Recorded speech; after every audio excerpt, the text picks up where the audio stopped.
आता पोहोचलो मी जांभोऱ्याला. आता आतमध्ये जाऊ, दर्शन घेऊ देवाचं.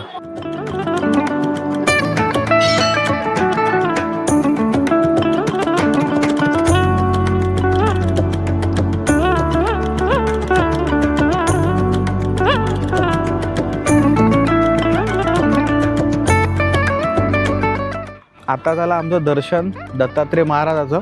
या यात्रेबद्दल आमच्या भरपूर आठवणी आहे. आठवणी म्हणजे अशा की जेव्हा आम्ही लहान होतो तेव्हा आमचे काका वगैरे आम्हाला मस्त बैलमंडीत आणत होते. इथं आम्ही डबे घेऊन येत होतो, डबे मस्त इथं जेवण करत होतो. तर तुम्हाला जर वाटलं तुम्ही या यात्रेमध्ये नक्की या आणि दर्शन पण घ्या दत्तात्रय महाराजाचं.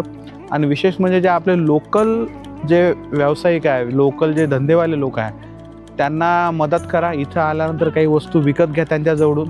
त्यांच्यासाठी हेच एक बाजारपेठ असते. तुम्हाला जर माझा हा व्लॉग आवडला असेल तर माझं चॅनल ज्याचं नाव आहे प्रणित लाईफ लेन्स, या चॅनलला नक्की सबस्क्राईब करा आणि तुमच्या मित्रांना मैत्रिणींना हा व्हिडिओ शेअर करा.